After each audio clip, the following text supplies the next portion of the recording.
नमस्कार मैत्रिणींनो, सर्व माझ्या मैत्रिणींना श्री स्वामी समर्थ.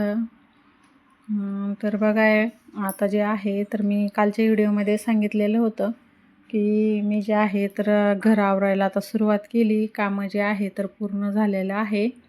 तर त्याच्यामुळं आता ही साफसफाई तर करावं लागणार आहे, कारण इतकी घरामध्ये धूळ झालेली आहे. धूळ म्हणजे पूर्ण अक्षरशः मातीच आहे. आणि मी तुम्हाला सांगितलेलं होतं बघा, ही जी बेडरूम आहे तर ही बेडरूम वाढवलेली आहे. म्हणजे याला हे होतं, गॅलरी होती, तर ती गॅलरी मध्ये घेतलेली आहे. आणि बाथरूम जे होतं इथं तर ते बाथरूम काढून इकडं शिफ्ट केलेलं आहे बाजूला. तर त्याच्यामुळं ही बेडरूम पण मोठी झाली. आणि इथं भिंत जी होती ती भिंत काढली. तर भिंत काढल्यामुळं आहे ना, आता म्हणजे जवळपास 3-4 महिने झाले असेल ही भिंत काढून. तर तेव्हापासून या घरामध्ये म्हणजे साफसफाई तर अजिबात केलेली नाही आहे. इतकी धूळ म्हणजे बेडवरती ना, मी असे जाड जे बेडशीट असतात ना ते 3-4 बेडशीट टाकलेली होते, कारण की गादीमध्ये ना मध्ये धूळ जायला नको आहे म्हणून.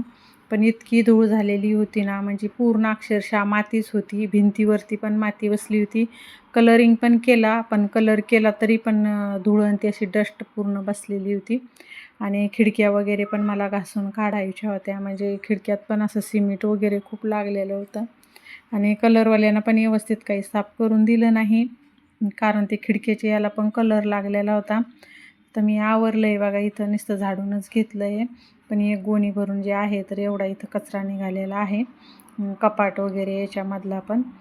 कारण एक दिवस तर ते हे कपाट जे आहे तर एक दिवस ते भिंत पाडत असताना उघडं राहिलं गेलं होतं. त्याच्यामुळं पूर्ण मधले तर कपड्यामध्ये पण पूर्ण माती झालेली होती. ते कपडे पण मी धुवून टाकलेले आहे. आणि इकडचं जे आहे तर बघा, मी थोडेसे पुस्तक वगैरे व्यवस्थित लावले.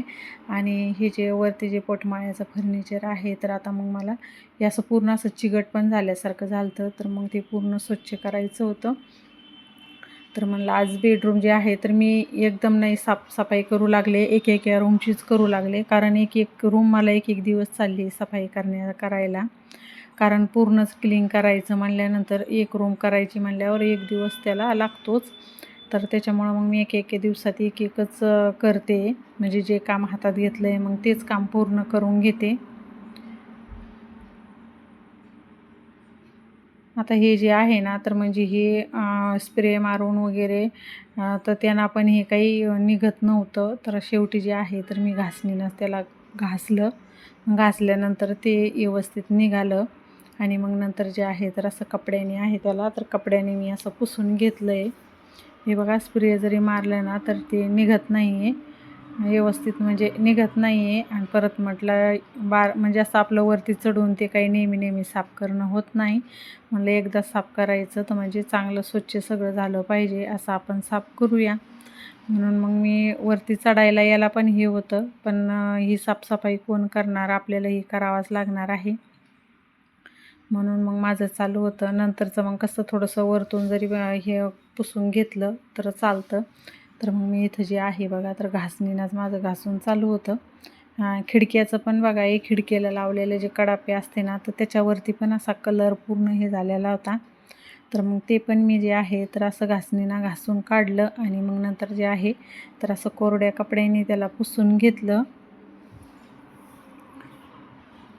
म्हणजे मग व्यवस्थित पूर्ण जे आहे तर क्लीन दिसतं. नाहीतर मग ते इथं तिथं असं त्याच्यावर पण असा कलर लागलेला ते काही बरोबर वाटत नव्हतं, म्हणजे फिनिशिंगमध्ये नव्हतं वाटत हे.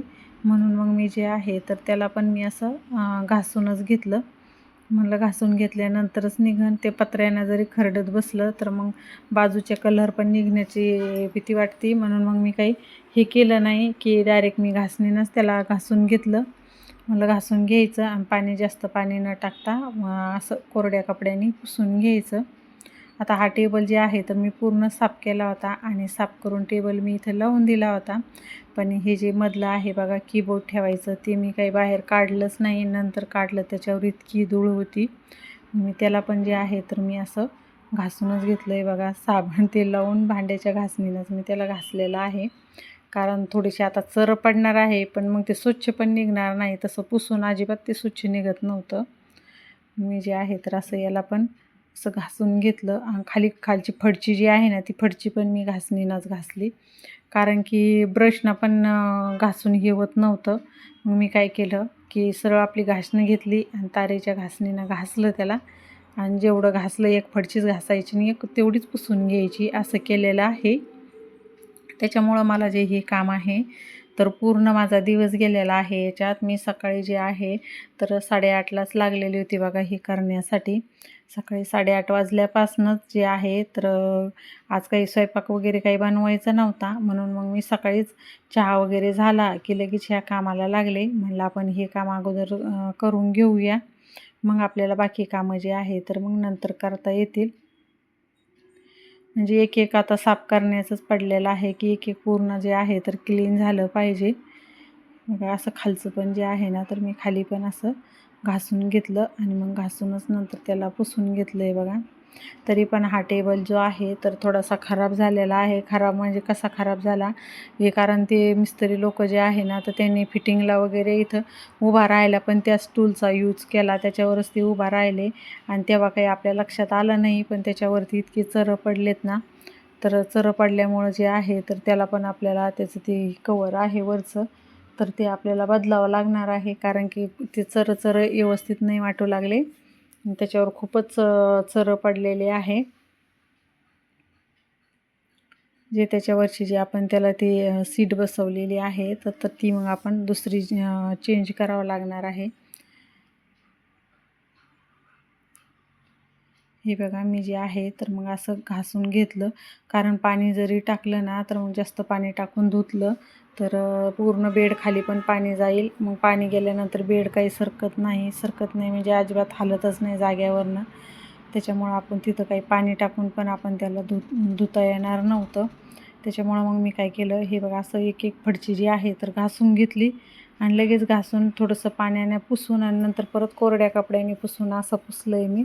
त्याच्यामुळं फडशी पण एकदम अशी म्हणजे क्लीन होत होती. मागं जे मी पुसत जात होते ना तर मागं एकदम छान अशी क्लीन दिसत होती. आणि ही बेडरूम पण आता खूप मोठी झाली आहे, म्हणजे आता इथं पण असं एकदम मोकळं वाटू लागलं आहे, एकदम छान झाली आहे अशी.